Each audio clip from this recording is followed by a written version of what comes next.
মার্কিন president Donald Trump দ্বিতীয় মেয়াদে ক্ষমতায় এসে চীনের বিরুদ্ধে কঠোর নীতি গ্রহণ করেছেন। বেইজিং এর বিরুদ্ধে একের পর এক বাণিজ্য নিষেধাজ্ঞা ও শুল্ক আরোপ করছেন তিনি। এমন পরিস্থিতিতে যুক্তরাষ্ট্রের সঙ্গে উত্তেজনার মধ্যে ভারতকে কাছে টানতে চাইছে চীন। চীনের পররাষ্ট্রমন্ত্রী ওয়াং ই বলেছেন, ভারত ও চীন বিশ্বের দুটি বৃহৎ উন্নয়নশীল দেশ। আমাদের মূল লক্ষ্য হওয়া উচিত অর্থনৈতিক উন্নয়ন ও জাতীয় পুনর্জাগরণ।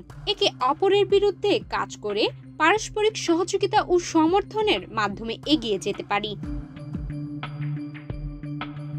তিনি আরো বলেন, আমরা প্রাচীন দুটি সভ্যতা, আমাদের মধ্যে যথেষ্ট প্রজ্ঞা ও সক্ষমতা রয়েছে যাতে আমরা সীমান্ত অঞ্চলে শান্তি ও স্থিতিশীলতা বজায় রাখতে পারি।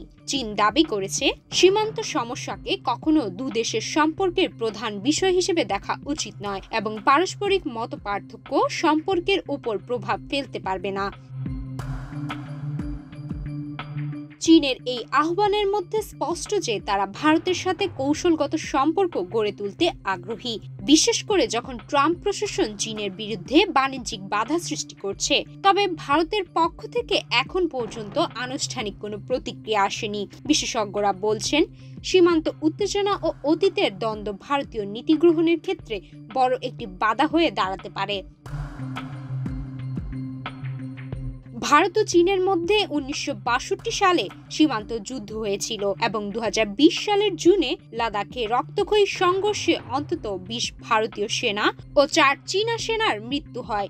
এরপর থেকে দুদেশের মধ্যে সীমান্ত উত্তেজনা বাড়িয়ে দিয়েছে। তাই চীনের বন্ধুত্বপূর্ণ বার্তার প্রতি ভারত কিভাবে প্রতিক্রিয়া জানায় তা এখন দেখার বিষয়।